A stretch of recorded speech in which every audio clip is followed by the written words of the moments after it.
Así que el día de hoy vamos a estar en Hechos 16 a partir del versículo número 11. Ok, pero ¿cómo llegamos aquí a Hechos 16? Yo creo que una de las decisiones más importantes cuando vas a salir de viaje es decidir a dónde vas a ir, ¿verdad? Yo creo que primero decides a dónde vas y después te embarcas en el viaje a dónde vas a ir. Es muy raro, o al menos sería muy raro, llegar a un aeropuerto. Digo, es posible, ¿no? Y que digas, denme el primer vuelo que salga y que alcances a abordar y te subas y vayas. Muy bien, pues aquí en la Biblia tenemos un ejemplo de una decisión de ese tipo. En Hechos 16, Pablo y Silas y Timoteo, ¿verdad? Son tres personajes, se van a encaminar en el segundo viaje misionero. Y ellos tienen pues la pregunta, pues ¿a dónde vamos? ¿A qué destino vamos? El texto nos cuenta que después de dejar una región ahí por Turquía que se llama Listra y Iconio, ellos dicen pues vamos a Asia Menor, que serían pues las ciudades más importantes de ese momento de Asia Menor, ¿no? Éfeso. Entonces Pablo dice, vamos a ir a esa región, pero el texto nos dice que el Espíritu Santo se los impide. ¿Cómo? No sabemos. A lo mejor una profecía, a lo mejor una visión, pero les impide ir para allá. Y entonces Pablo y su equipo dice, ok, pues si no quiere que vayamos para allá, vayamos hacia el norte, ¿verdad? A una región que se llama Bitinia. Y el punto es que van rumbo a Bitinia, pero ahí otra vez, de nuevo, el Espíritu de Jesús les impide ir allá. Entonces Pablo no puede ir a la izquierda, no puede ir a la derecha, así que decide irse a una costa, en Troas. Ese es el nombre de la ciudad, Troas. Por cierto, muy cerquita de esa ciudad se cree que estaba Troya. De modo que en Troas, ¿verdad? Pablo tiene una visión y él tiene la visión de un hombre de Macedonia que les dice, por favor, ven y ayúdanos. De modo que ellos, convencidos de que Dios los estaba llamando a Macedonia, a esa región de Macedonia, el norte de Grecia, pues dicen, vamos a ir a la misión que Dios nos está encaminando. Justamente aquí empezamos a leer en el versículo 11, Hechos 16, 11. Subimos a bordo de un barco en Troas, navegando directo a la isla de Samotracia, y al día siguiente desembarcamos en Neápolis, y de ahí llegamos a Filipos, una ciudad principal de ese distrito de Macedonia y una colonia romana, y nos quedamos allí varios días. El día de descanso nos alejamos un poco de la ciudad y fuimos a la orilla de un río, donde pensamos que la gente se reuniría para orar, y nos sentamos a hablar con unas mujeres que se habían congregado allí, y una de ellas era Lidia, de la ciudad de Tiatira, una comerciante de tela púrpura muy costosa, quien adoraba a Dios. Y mientras nos escuchaba, el Señor abrió su corazón y aceptó lo que Pablo decía. Ella y los de su casa fueron bautizados, y nos invitó a que fuéramos sus huéspedes. Si ustedes reconocen que soy una verdadera creyente en el Señor, dijo ella, vengan a quedarse en mi casa. Y nos insistió hasta que aceptamos. Cierto día, cuando íbamos al lugar de la oración, nos encontramos con una joven esclava que tenía un espíritu que le permitía adivinar el futuro. Por medio de la adivinación ganaba mucho dinero para sus amos. Ella seguía a Pablo y también al resto de nosotros gritando, estos hombres son siervos del Dios Altísimo y han venido para decirles cómo ser salvos. Esto mismo sucedió día tras día hasta que Pablo se exasperó de tal manera que se dio la vuelta y le dijo al demonio que estaba dentro de la joven, te ordeno en el nombre de Jesucristo que salgas de ella. Y al instante el demonio la dejó. Las esperanzas de sus amos de hacerse ricos ahora quedaron destruidas, así que agarraron a Pablo y a Silas y los arrastraron hasta la plaza del mercado ante las autoridades. Toda la ciudad estaba alborotada a causa de estos judíos. Les gritaron a los funcionarios de la ciudad, enseñan costumbres que nosotros, los romanos, no podemos practicar porque son ilegales. Enseguida se formó una turba contra Pablo y Silas, y los funcionarios de la ciudad ordenaron que les quitaran la ropa y los golpearan con varas de madera.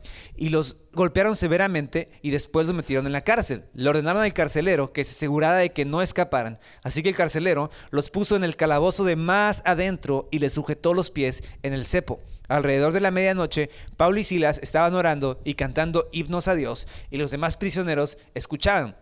De repente hubo un gran terremoto y la cárcel se sacudió hasta sus cimientos, y al instante todas las puertas se abrieron de golpe y todos los prisioneros se les cayeron las cadenas. El carcelero se despertó y vio que las puertas abiertas de par en par y dio por sentado que los prisioneros habían escapado, por lo que sacó su espada para matarse. Pero Pablo le gritó, detente, no te mates, estamos todos aquí.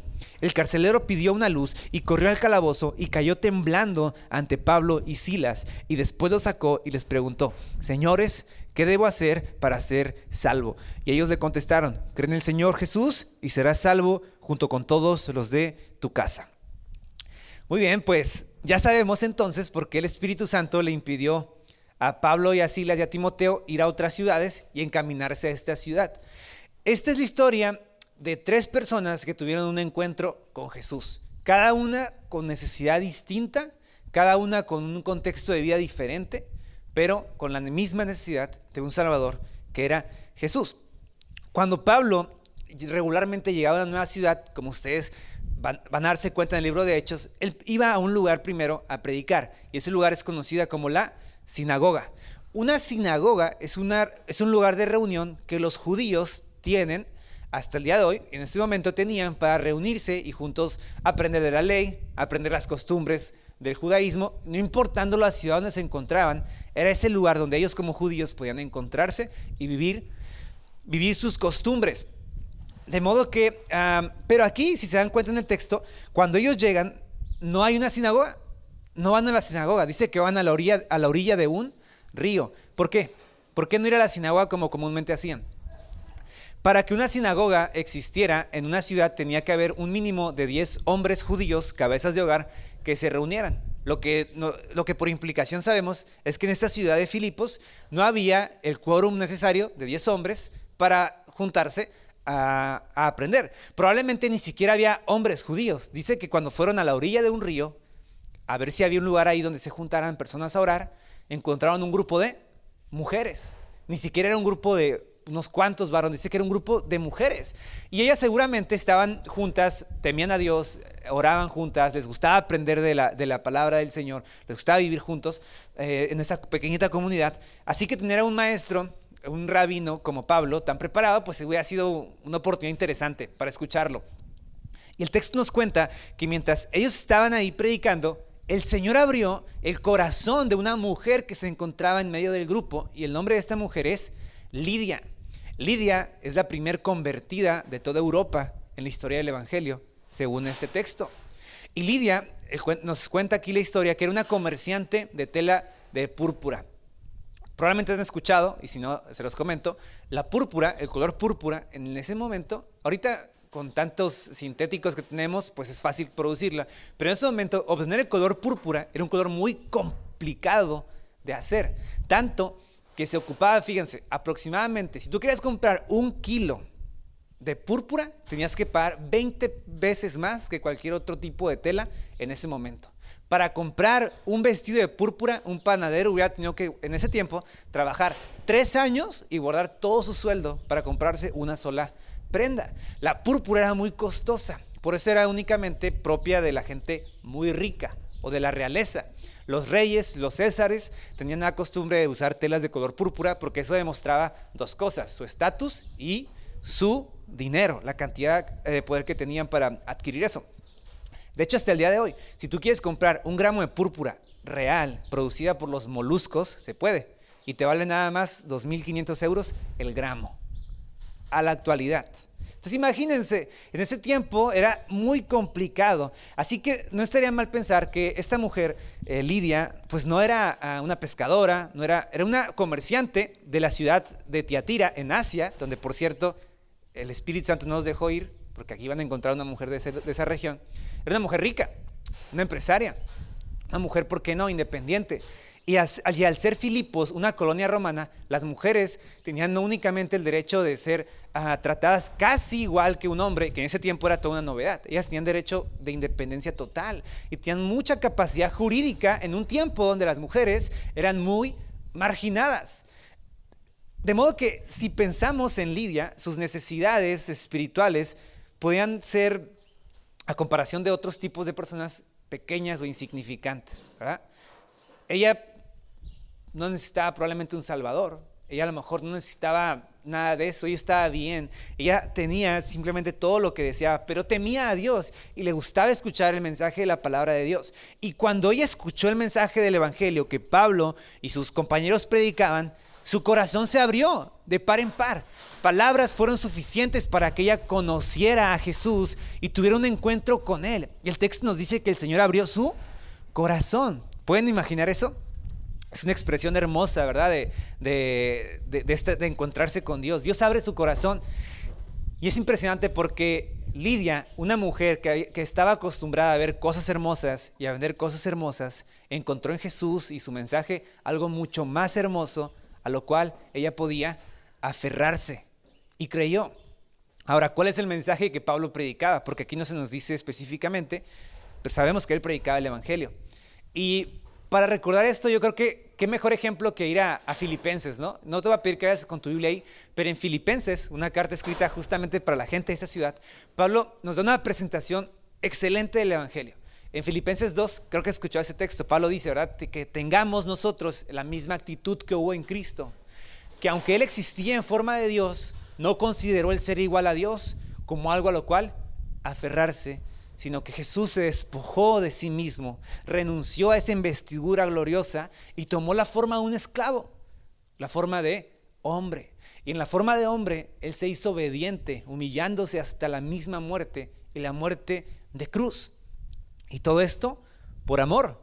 Cuando Lidia escuchó seguramente este mensaje, se dio cuenta que lo valioso que ella tenía y lo valioso que ella podía poseer era nada en comparación a lo grandemente hermoso y valioso que era el sacrificio de Jesús, que siendo Dios, encumbrado en el cielo, lleno de gloria y honor y majestad, Él no tenía por qué venir a salvarnos, no tenía la necesidad. Y eso es algo importante que debemos entender, porque Dios no estaba en el cielo triste, viendo a la humanidad perdida y diciendo, como llorando, ¿verdad? Te lo imaginas a Dios llorando y decir, pobrecitos, si me necesitan y sin ellos yo no puedo vivir. O sea, no, Dios es perfecto en cada una de sus áreas y extensión de su carácter. Él no nos necesitaba. Pero Jesús, aún teniendo la forma de Dios, ve la gloria como algo secundario y nos pone a nosotros en prioridad y viene a salvarnos, a salvar nuestra vida. Siendo en forma de Dios, no estimó el ser igual a Dios como algo a que aferrarse, sino que se despojó y se hizo obediente hasta la muerte, y la muerte severa de la cruz. En la cruz nos salvó totalmente de nuestros pecados. Cuando Lidia escuchó eso, su corazón se abrió de par en par y ella creyó. Pero el evangelio no termina con Jesús crucificado.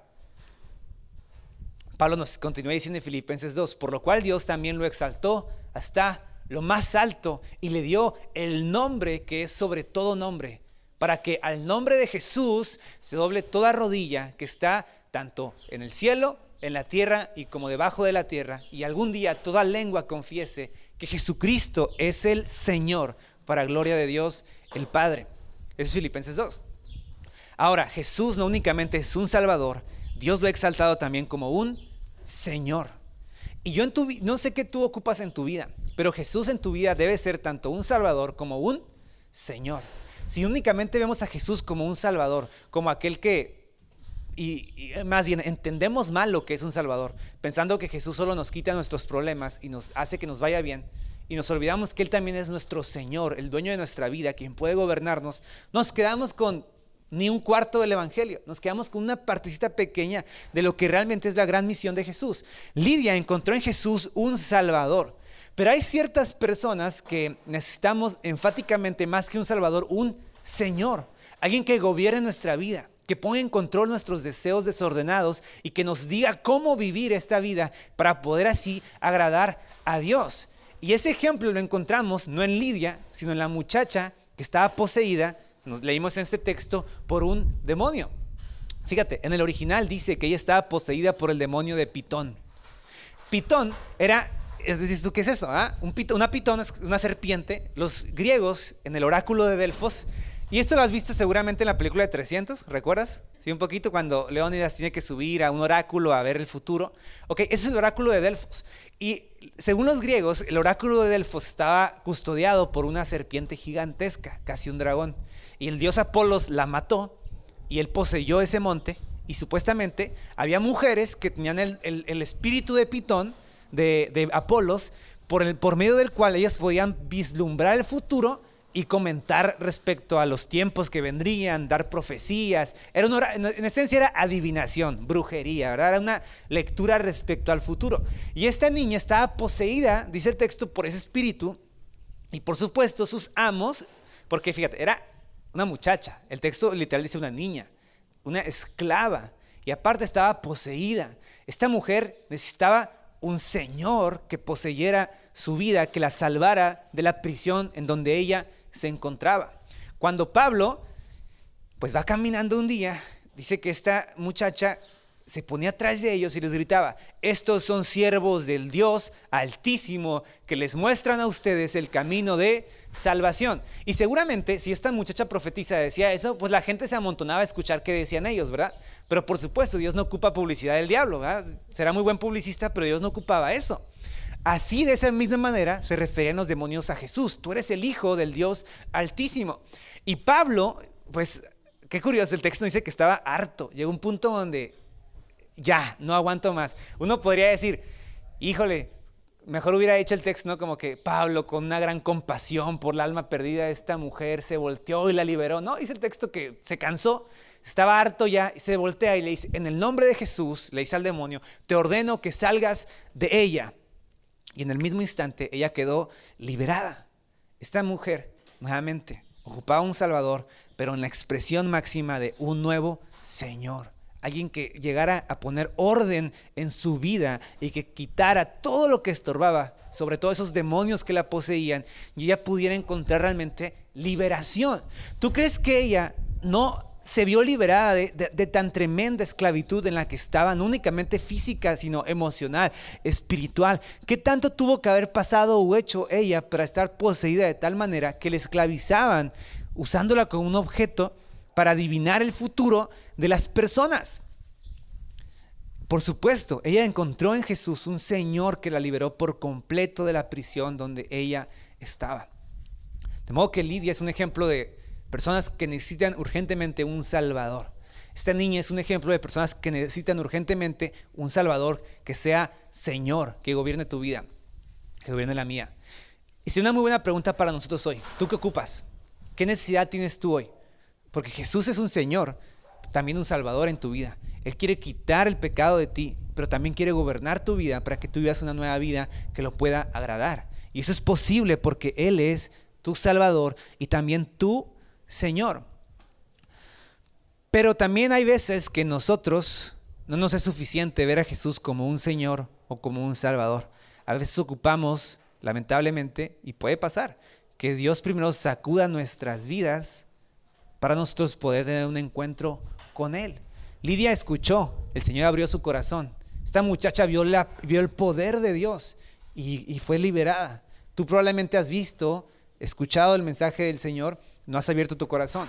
Probablemente has escuchado del señorío de Cristo en tu vida, has visto su obra en tu vida, en tu familia, y aún no has dispuesto tu vida a Él. Y puede que lo que sea necesario sea algo como el tercer ejemplo que leímos hoy. Cuando esta niña endemoniada es liberada, ellos, los dueños de la niña, ven su fortuna que se fue, toman a Pablo y a Silas. Aquí ya está Timoteo y también está Lucas. Lucas aquí en este capítulo aparece por primera vez en Hechos, incluyéndose en la historia.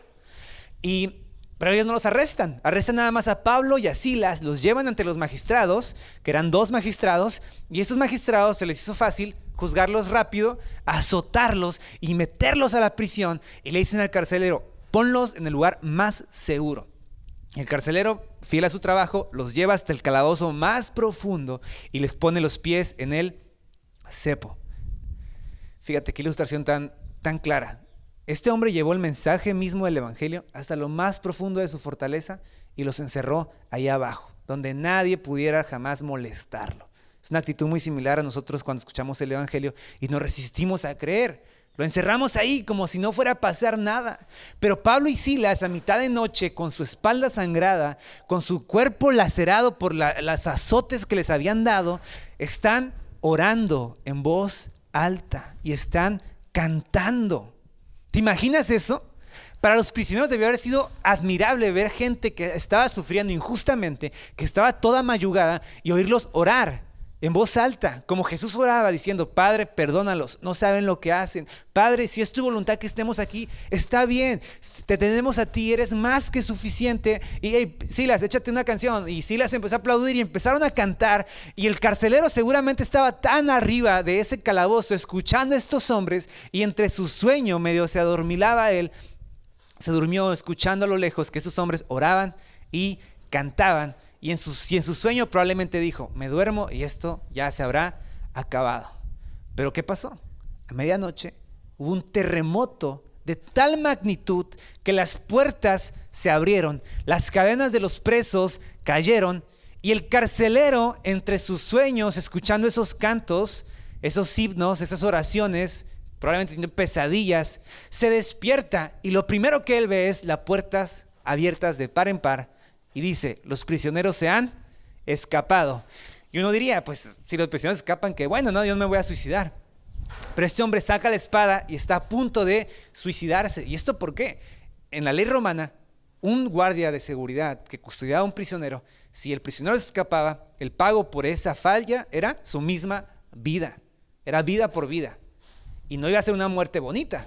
Entonces este hombre dice: a que me maten otros, mejor me mato yo. A ese nivel de desesperación estaba él. Dependía totalmente de su trabajo. Y entonces escucha la voz lejos de Pablo que le dice: hey, estamos todos aquí, no te mates.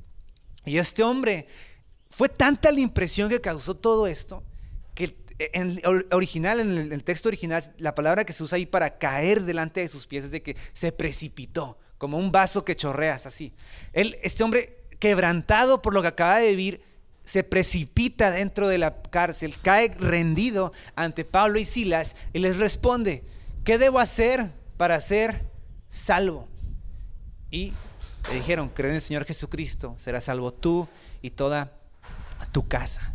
Qué impresionante historia, porque otra vez nos muestra que el poder del evangelio es tan grande y hermoso para nuestras vidas, y a la vez nos llama a Dios tanto la atención a nosotros, que no sé si lo que tú ocupas en tu vida es un terremoto que te sacuda hasta lo más profundo y libere cualquier cosa. A lo mejor tú mismo eres el prisionero de ese calabozo profundo, y Dios, cuando el evangelio llega a nuestra vida, sacude nuestros cimientos y nos muestra que su verdad está ahí para nosotros. Pero yo no quisiera que llegara a ese extremo en tu vida, porque nuevamente, sea como Lidia, ¿verdad? Escucha el evangelio, abre tu corazón delante de la soberanía de Dios y acéptalo. Mínimo sé como esta muchacha, que a lo mejor tienes tanto y el Señor necesitó hacer algo grande en tu vida para que vinieras a Él. Pero no dejes que llegue el extremo donde un terremoto que ponga al borde de la muerte tu vida te haga voltear a ver al Señor y decir: te necesito. Pero ¿sabes? Independientemente de lo que tú y yo creamos o pensamos, el Señor va a hacer lo necesario en nuestra vida para acercarnos a Él. Tú lo puedes encerrar como este carcelero en lo muy profundo, pero Él automáticamente, buscándote a ti y a mí, va a ser liberado y va a venir a nuestras vidas. Y ahora se entiende todo. ¿Por qué Pablo no pudo ir a Asia? ¿Por qué Pablo no pudo ir a Bitinia? ¿Por qué el Espíritu Santo los lleva hasta un puerto? ¿Por qué los lleva a Macedonia? Y era porque estas tres almas necesitaban realmente conocer de Jesús. Estas tres personas ocupaban urgentemente de Cristo. Y aquí se nos muestra la gracia del evangelio, que alcanza tanto a ricos que sienten no necesitar a Dios, tanto a otros que están poseídos por muchas cosas en su vida y necesitan un Salvador que los libere, tanto a otros que están endurecidos y que necesitan un terremoto, una sacudida, para que ellos crean realmente en el evangelio. De modo que vemos la gracia de Dios tan grande, tan hermosa, que se revela de múltiples maneras hacia nuestras necesidades. Y sabes, la gracia de Dios también se revela hacia tu necesidad personal. Probablemente tú no aplicas a ninguno de estos tres aspectos, ¿no? A lo mejor tú no dices: no, pues yo siento que no encajo, pero encajas en uno. Tú te conoces. Sabes dónde Dios está llamando. Sabes en qué área específica de tu vida y de mi vida Dios nos está llamando a que seamos fieles a su mensaje salvador y señorial. ¿Cuál es esa área de tu vida? A lo mejor no estás en Cristo y mi mensaje para hoy sería: acércate a Jesús, ven a Él. No esperes más tiempo a que algo venga y sacuda tu vida de tal manera que lo necesites. Y a lo mejor tú ya estás en Jesús, tú ya has creído, ya has escuchado. Alguna vez en tu vida ya has estado cerca Y hoy quizá no es el momento más adecuado. Escucha el mensaje del Evangelio que te dice que Jesús es tu Salvador y tu Señor. Él se humilló desde el cielo a la tierra, fue crucificado por amor a nosotros, murió, resucitó y ahora reina por la eternidad. Algún día regresará por nosotros. Su vida no se trata únicamente de darnos buenos consejos. Su muerte no es un ejemplo para que tú seas sacrificial. Toda su vida, muerte y resurrección es la nueva esperanza que puede poseer tu vida de principio a fin en cada área. Desde tu área espiritual, laboral, familiar, todo. Dios quiere ser un Salvador que redima toda tu vida. Y Dios quiere ser un Señor que posea todas las áreas donde tú te desenvuelves. Ese es el mensaje de hoy. Cree en el Señor Jesucristo y serás salvo tú y toda tu casa. Cree en el Señor Jesús. Y si tú te acercas a Él, tenemos en Cristo la confianza de que Él va a obrar en nuestra familia, que Él va a obrar en nuestras circunstancias. Y nuevamente, aquí hay varias maneras en las que vemos que la gente se acercó a Dios. Yo quisiera que tú hoy en tu corazón junto conmigo te precipitaras a Jesús, que te inclinaras ante Él y le preguntaras con tu alma, ¿qué debo hacer para ser salvo? Y Jesús va a decir, sígueme, simplemente cree en mí. Sígueme, lo demás yo me encargo. Sígueme, cree en mí y serás salvo. Es lo que Pablo le dice al carcelero, cree en el Señor Jesucristo y serás salvo. No le dice, cree y haz esto. No le dice, cree y ven a la iglesia, cree y da tus diezmos, cree y circuncídate, cree y esto, cree y... No, Él le dice, cree y serás salvo. Si tú y yo ponemos hoy nuestra fe en Jesús, la promesa de Dios es, serás salvo. ¿Salvo de qué?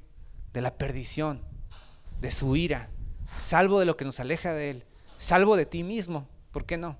Salvo de todo aquello que nos impide acercarnos a Dios. ¿Te parece si oramos? ¿Te parece si ahí donde estás tú y yo inclinamos nuestro corazón al Señor y oramos en esta mañana para que Él aplique su palabra en nosotros, que nos dé oídos para oír, ojos para ver, un corazón para poderlo seguir? Oremos.